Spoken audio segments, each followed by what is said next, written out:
I'm Adrian Ghobrial in our nation's capital. A much different scene here in Ottawa today. You can see Parliament Hill behind me. We're on Wellington Street. Just take a look. 24 hours ago, this was packed with protesters clashing with police. There were trucks for 23 days. This was held and occupied by protesters. Today, they're all gone, and the cleanup in the capital has begun.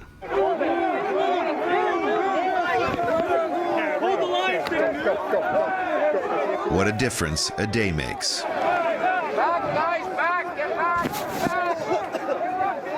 From pepper spray and smoke canisters to an unprecedented mobilization at Parliament Hill, to a calm not seen and a quiet residents haven't experienced for weeks. Honestly, it was so nice waking up this morning. It's so quiet.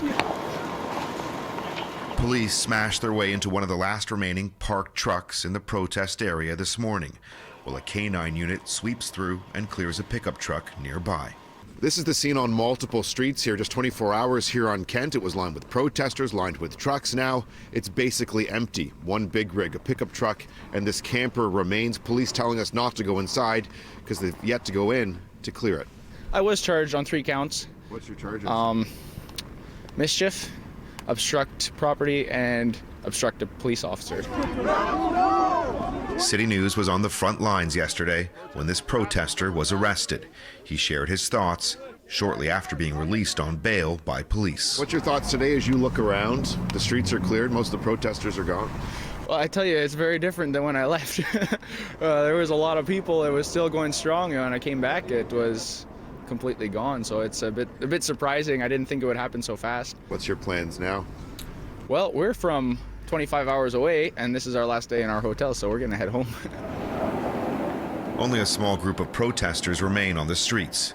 On the ground, zip-tie handcuffs deployed by police over the last 3 days tell just part of the story. A few blocks from Parliament Hill, police actively tow all vehicles that remain parked on the street.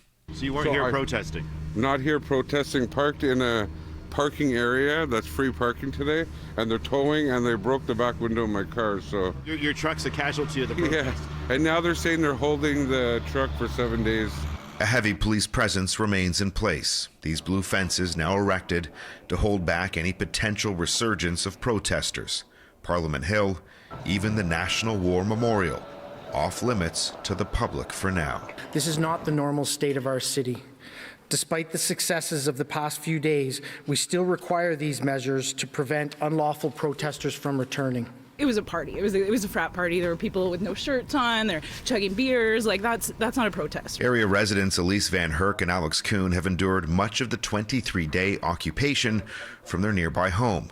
We ran into them as they were out enjoying their first quiet Sunday morning walk in weeks. And they're launching fireworks off like outside our windows like at 1:30 a.m. the other day. But then they come out and they say, "Oh, we love you." And it's like, well, I don't think you love anyone that you torture and put through this kind of thing. You know, it's so good to have the streets back. Like we are, we're in a good mood today, that's for sure.